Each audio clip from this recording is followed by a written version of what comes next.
ഇനി പൂജാമുറി ശ്രേയുടെ കയ്യിലായിരിക്കും. വിളക്കൊളുത്തുന്നതിന്റെ പേരിൽ ഒരു വഴക്ക് വേണ്ട. അതാ ശിവപാർവതിമാരെ ഞാൻ ഇവിടെ കൊണ്ടുവന്ന് വെച്ചത്. ഇനി ഇവരുടെ കയ്യിലാ എന്റെയും അക്കുച്ചേട്ടന്റെയും ബാലമാമന്റെ ഒക്കെ സന്തോഷവും സമാധാനവും.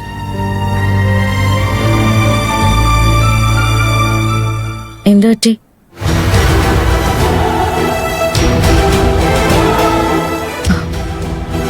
മുഖം വല്ലാതിരിക്കുന്നു. ഇനി ഇവിടെ നടക്കാൻ പോകുന്നതിനെ കുറിച്ച് ഓർത്താണോ?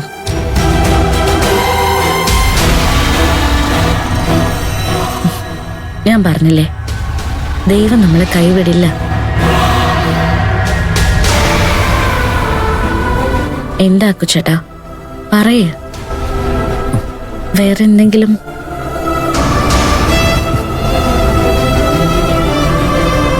അക്കുച്ചേട്ടാ എന്നെ നോക്ക്.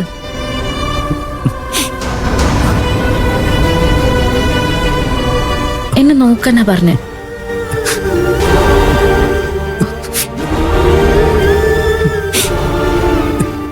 അക്കുച്ചേട്ടൻ എന്നോടൊന്ന് മറക്കുന്നുണ്ട്.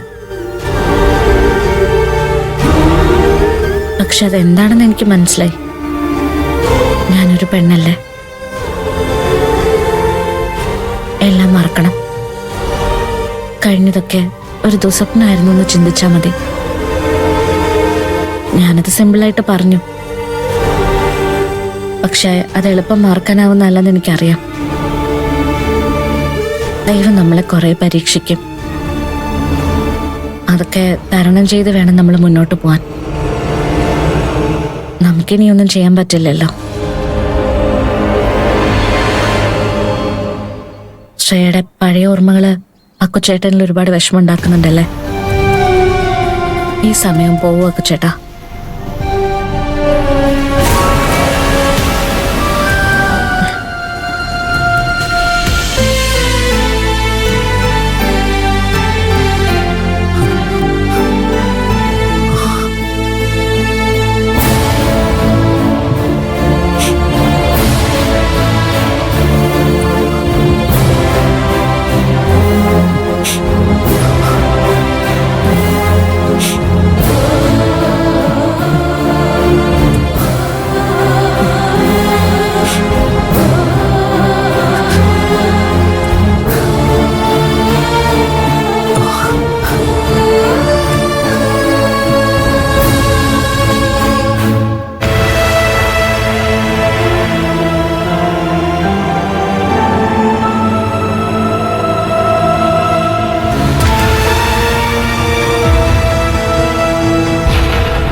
ബാല, കുറെ നേരമല്ല ഇവിടെ നിൽക്കുന്നത്.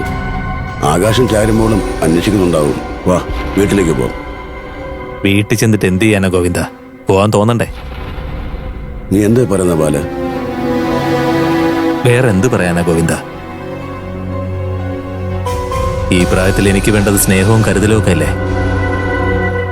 എന്നെ സ്നേഹിക്കുന്നവരവിടെ ഉണ്ടെങ്കിലും ഇപ്പൊ അപമാനിക്കാനും ഉപദ്രവിക്കാനുമായിട്ട് ഒരുത്തി വന്ന് കയറിയിട്ടുണ്ടല്ലോ.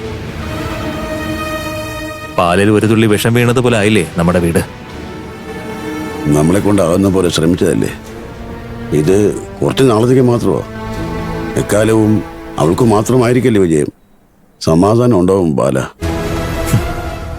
സമാധാനം ഇല്ല ഗോവിന്ദ. അവളുള്ളിടത്തോളം കാലം അതുണ്ടാവില്ല. എന്നെ കൊണ്ടുപോയി കെട്ടിയിട്ടത് അവളാണെന്ന് എന്റെ മുഖത്ത് നോക്കി പറയണമെങ്കിൽ എത്ര ധൈര്യം ഉണ്ടായിട്ടാവണം? മനസ്സിലെ പക അത്രത്തോളം ഉണ്ടാ പെണ്ണിന്. നിന്നെ മാത്രമല്ല ബാല, പാവം കല്യാണിയെ പോലെ അവർ വെറുതെ വിട്ടില്ലല്ലോ. കേസ് കൊടുക്കാൻ പറ്റിയിരുന്നെങ്കിൽ അവളിപ്പോ നമ്മുടെ വീട്ടിൽ വന്ന് കയറില്ലായിരുന്നല്ലോ. ഇനി അങ്ങോട്ട് എന്തൊക്കെ നടക്കുമെന്ന് ഓർത്തിട്ട് കയ്യും കാലും വിറയ്ക്കുക. എന്റെ കാര്യം പോട്ടെ, ആകാശിന്റെ കാര്യം ഓർത്ത് നോക്ക്. സ്നേഹിച്ച പെണ്ണിനെ സ്വന്തം ചേട്ടൻ കല്യാണം കഴിച്ച് വീട്ടിലേക്ക് കൊണ്ടുവന്ന അവന്റെ മനസ്സിനത് എങ്ങനെ താങ്ങാനാവും? അരവിന്ദൻ ചാരുമോളോട് ആ ചതി കാണിച്ചില്ലായിരുന്നെങ്കിൽ ആകാശ് ശ്രേയയുടെ കൂടെ ജീവിക്കില്ലായിരുന്നോ? ആയിരപ്പറയിലെ മരുമക്കളായി ചാരുമോളും ശ്രേയയും. അവരൈക്യത്തോടെ ജീവിച്ചു പോകുമായിരുന്നു. എല്ലാം തകിടം മറിഞ്ഞില്ലേ ഗോവിന്ദ? അനിയൻ സ്നേഹിച്ച പെണ്ണിനെ ചേട്ടൻ കല്യാണം കഴിച്ചു. ചേട്ടൻ കല്യാണം കഴിക്കാനിരുന്ന പെണ്ണിനെ അനിയൻ കല്യാണം കഴിച്ചു. എന്താ നമ്മുടെ വീട്ടിൽ മാത്രം ഇങ്ങനെ? എന്റെ അവസ്ഥ ശത്രുക്കൾക്ക് പോലും ഉണ്ടാവാൻ പാടില്ല.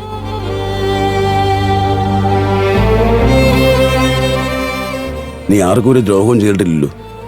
ദൈവങ്ങൾ കൂടെ ഉണ്ടാവും. വാ ബാല, വീട്ടിലേക്ക് പോ.